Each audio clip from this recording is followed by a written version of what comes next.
Okay, this is just about movies podcast. I hope you guys enjoy what we're talking about. Leave some comments and yeah, thanks. Okay, guys, this is just about movies. It's featuring myself, Elliot, and Alex. We're university friends, and we all dabbled in the media industry. But with the current pandemic and everything, we wanted to just start talking about film again, and this was an opportunity for us to take hand of. So I'll let the guys introduce themselves.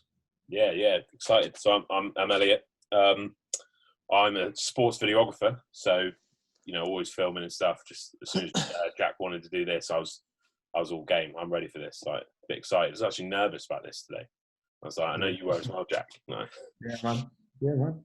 It's Yeah. just we haven't done something like this in ages, but it feels great to be like us guys back together. Yeah, 100%. Love it.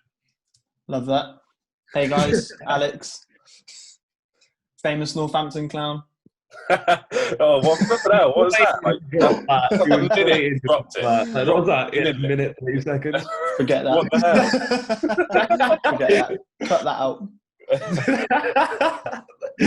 Right, let's get into it. Yeah. So the first one we're doing is all about 2020, the film, TV, all of that sort of stuff. It's been a roller coaster year for films. I suppose the main thing that has been all over this year is obviously everything being delayed, everything being put off. Some massive films. I'll read out some films now to you guys. All of these films have been delayed this year. So you got A Quiet Place 2, Black Widow, Conjuring, The Devil Made Me Do It, Cruella, Death on the Nile, June, The Eternals, The Forever Purge, Ghostbusters Afterlife, Godzilla vs. Kong, Halloween Kills, Jungle Cruise, The Kingsman, Morbius, No Time to Die, Spiral from the Book of Saw, Venom, Let There Be Carnage, and West Side Story. So that's just this year, and there was so many more. So, like, what of those films would you 100% you would have gone and seen in the cinema? What would you like? I had to see it. Ghostbusters. I think Afterlife. I like the idea. I really enjoy Stranger Things.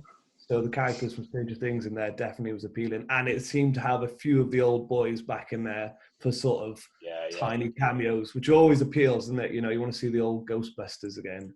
Surprised you went with Ghostbusters as the first one. Yeah, I'm surprised you went with Ghostbusters. Who's in Ghostbusters? I love the original cast back in it.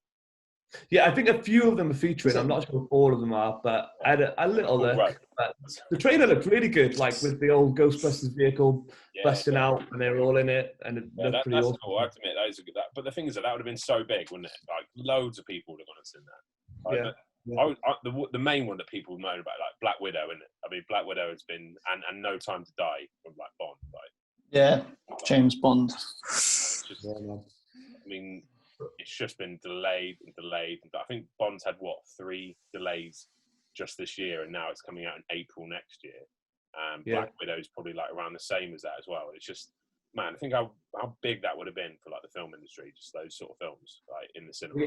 It was that which shut down Cineworld virtually, wasn't it? Because Bond was supposed to be coming out 100%. And provide that box office hit to sort of fund them and keep them running and be able to keep people on, and it just didn't amount to anything, which just deprives everyone of 5,000 people, 5,500 people lose their jobs. Yeah, I found out that they want to reopen next year. It's not like a constant closure, but they're not closing forever. They're just temporary closing. Okay. So it's crazy though, isn't it? Like just over a film not coming out. Yeah. What about you, Alex? What films on that list? I know there's a few on that list that you definitely wanted to see. Yeah, A Quiet Place 2, obviously. James Bond was the number one. There was a film that you hadn't mentioned, actually. There was a big A24 film coming out, and A24 are like the modern-day horror productions studio. They've made films like Hereditary and Midsummer. But yeah, it's called The Green Knight, and I was looking forward to that coming out. Yeah. The trailer looks amazing, different. But that was the main one. Yeah. I mean, I just look at it and think, like, I think, a few stats that I sort of read was that at the beginning of the COVID problem, when cinemas closed, they predicted that the film industry would lose 2 billion, I think it was. and by the end of May, they'd Yeah. already lost 10 billion. That's how much of a hit it took. And when you look at those films as well, you know for a fact that the horror films would have brought in money. Conjuring, people would have gone to see it. You know, the Purge, everyone's going to go see that sort of stuff. The next Saw film, people would go and see that. So that's money lost straight away. You got Black Widow, it's a Marvel film. People flock to see Marvel films. You know, it's a massive loss. You can understand why somewhere like Cineworld closed. It wouldn't surprise me if loads of like little cinemas closed as well. You know, little independent ones. It's just absolutely crazy. Recently they've literally just had all the French have closed their cinemas, all the Germans have closed their cinemas after the most recent lockdown. Yeah. It just deprivates everyone of the opportunity. You know, everyone. It's just a chance to go out and do something different at the moment. Cinema is a wonderful escape, and it's the one thing we all enjoy. But the delays, like Soul, I was really looking forward to that. Soul coming out, the Pixar film, you know, with Jamie Foxx, where he was the lead, and it was another version of sort of. They always interpret things well, don't they? So they always look at like the sort of idiosyncratic moments of like a bug's perspective and then like a toy's perspective. But this one was a sort of it looked darker because it was about the afterlife and properly it's examining death, which I thought, you know, Pixar do dark moments, obviously obscurely, but I'm a Pixar fan, so they're shifting. You know, with Pixar Disney, you're going to get a lovely, heartwarming like ending to come out of it feeling amazing, like as three grown men can say, because we've seen it. No, you hold the tissues. I'm not crying. I'm watching Coco. Coco was like, what? That is like an emotional film. And what's that? Inside Out. That absolutely crushed me. So good.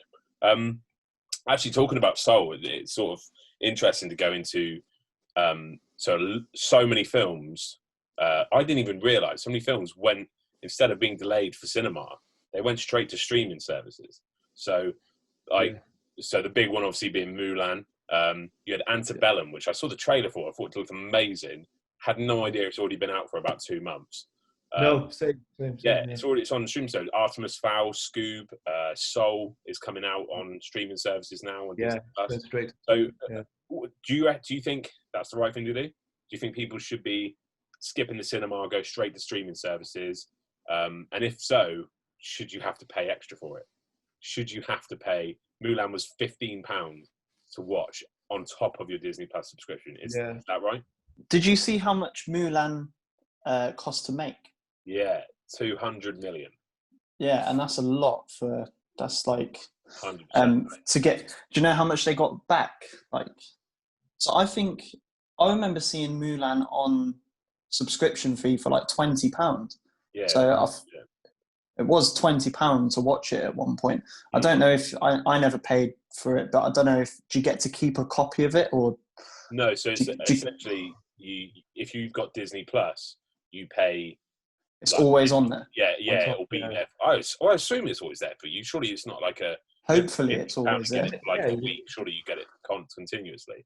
But I think is unreal.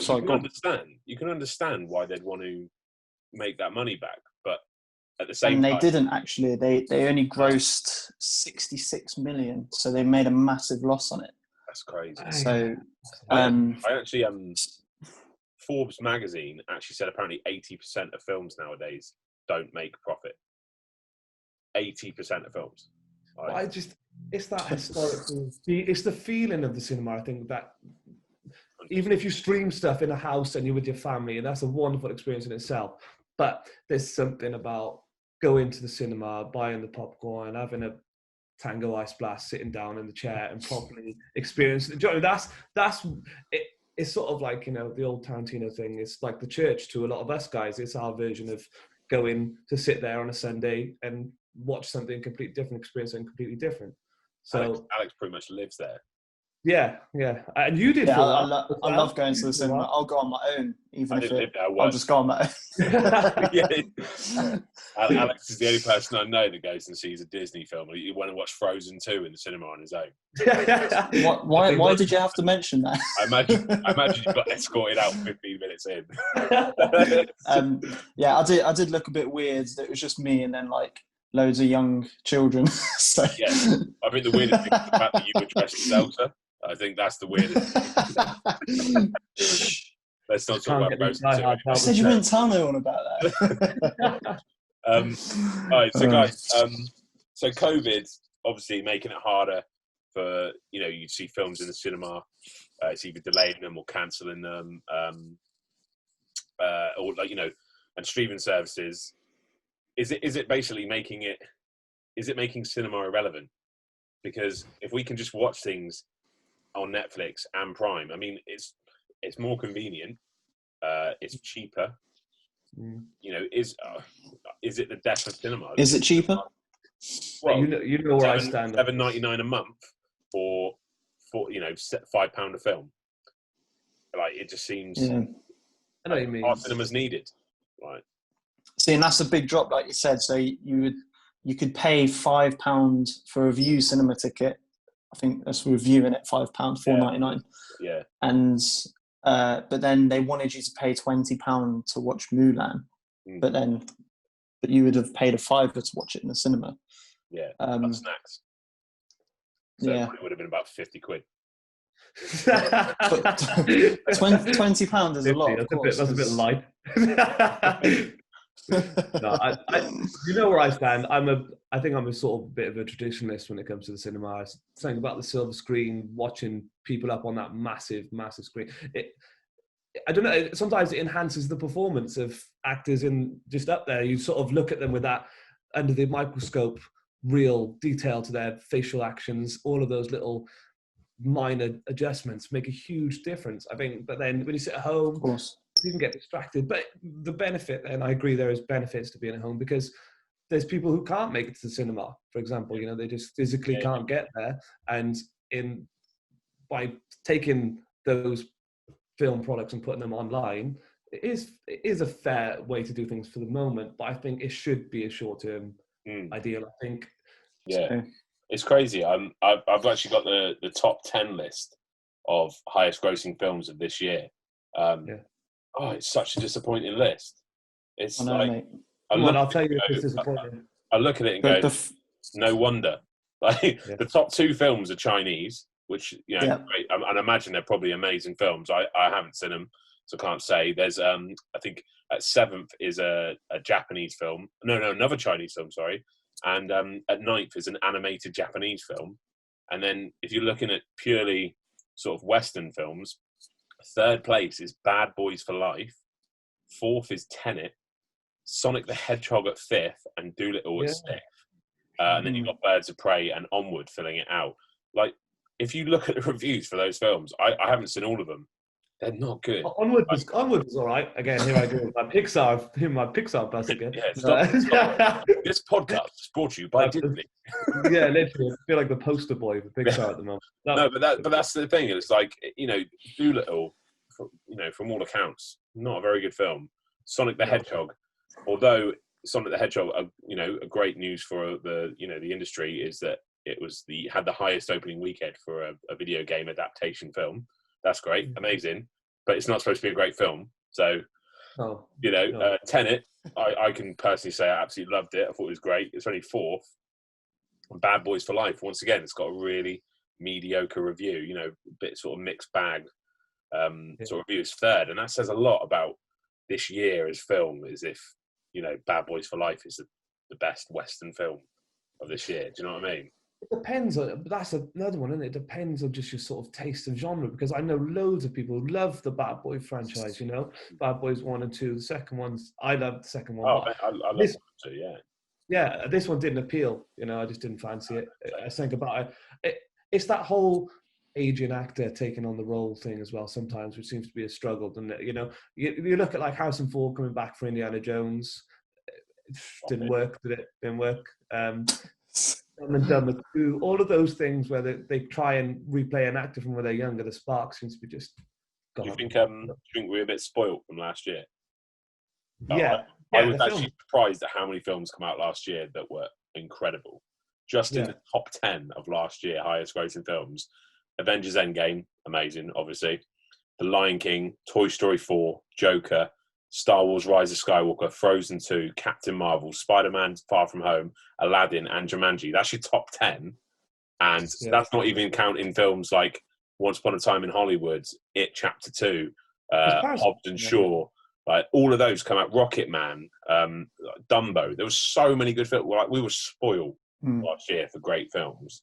So this year it just seems like, because nothing's coming out, it's just flat. Yeah, we can't watch films in the cinema at the moment. So cinema has started putting out old films. And I freaking love it. I love the fact you get to see old films in the cinema that I would have been too young for or just missed in the cinema again. What do you guys feel about that? The Exorcist. Yeah, that was the other night. I love it. I've seen a Harry Potter film and Rocky 4.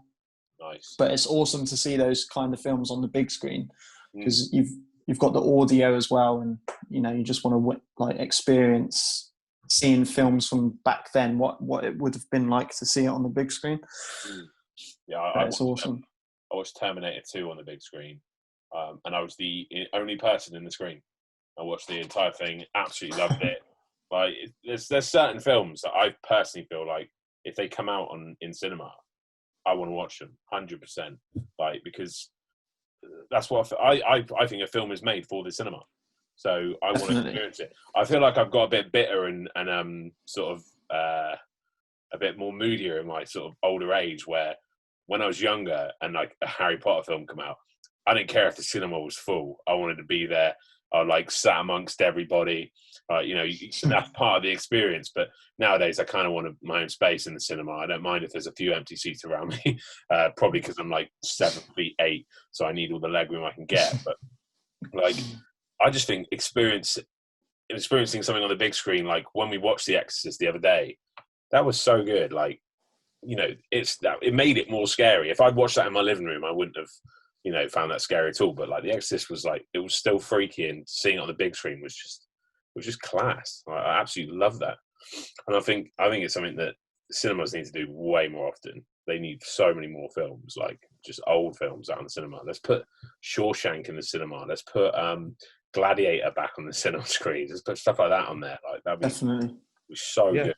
I hope they do.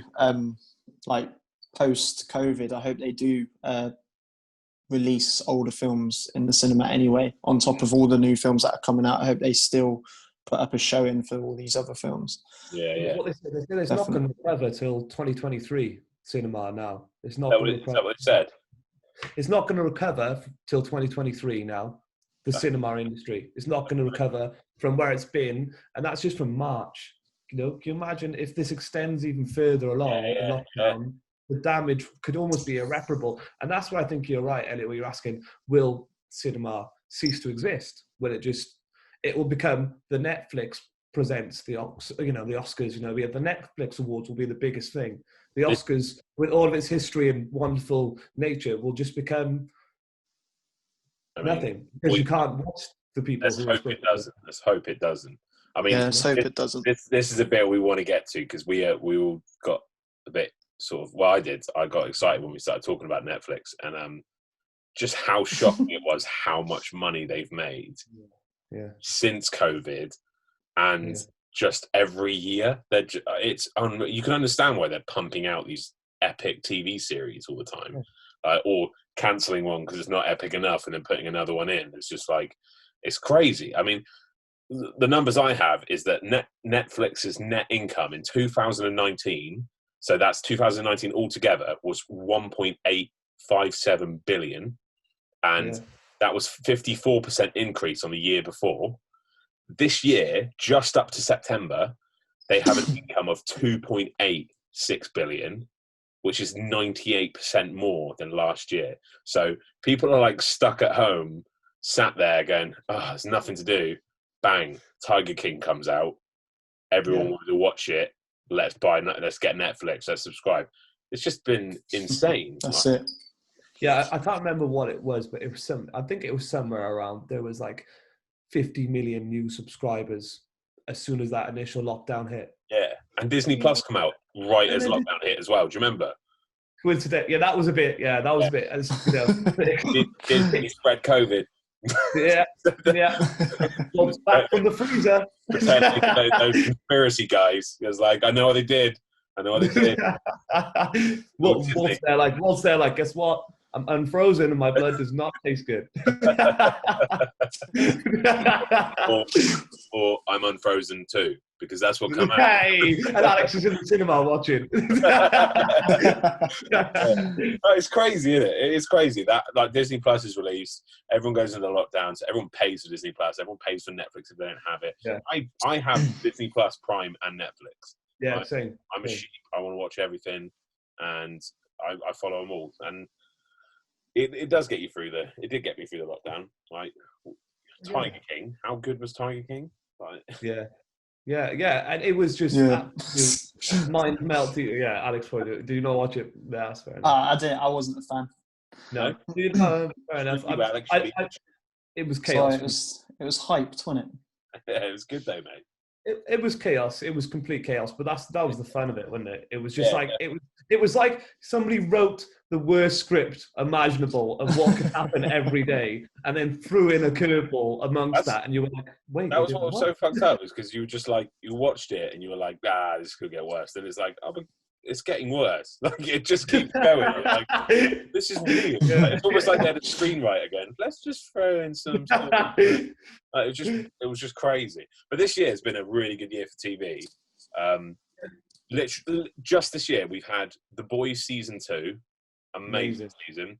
Haunting of Bly Manor, I've just finished that. Absolutely loved it. Afterlife season 2. You had Rick and Morty season 4. One Last Dance, which also came out right at the beginning of lockdown as well, which was great. Tiger King, Ozark season 3, and then obviously The Mandalorian just started up as well.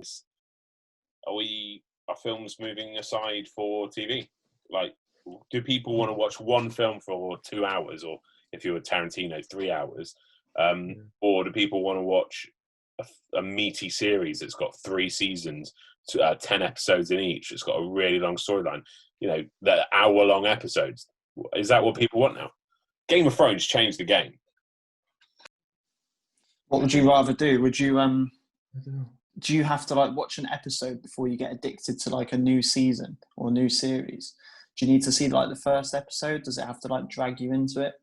Or would you rather just put on a film? I think the thing with TV is a lot of TV is hype. You know, it's all about everybody's watching that. I want to be watching that as well. You know, I didn't realise how many people were watching Haunting of Bly Manor. So until like some bloke at my work started saying Perfectly Splendid, and I was like, oh, Haunting of Bly Manor fan. And then you sort of get hooked and end up talking about it. But you're like, hey, stop looking at me from behind. No, but that's a good point though, Elliot, because like you mentioned Tiger King earlier, I didn't watch Tiger King just because I thought it was overhyped. I give it like a couple of episodes and I didn't carry it on. So you're absolutely right about people watch it because other people watch it. Yeah, like, so that means there's no choice. But there's at the same plenty time, of choice out there.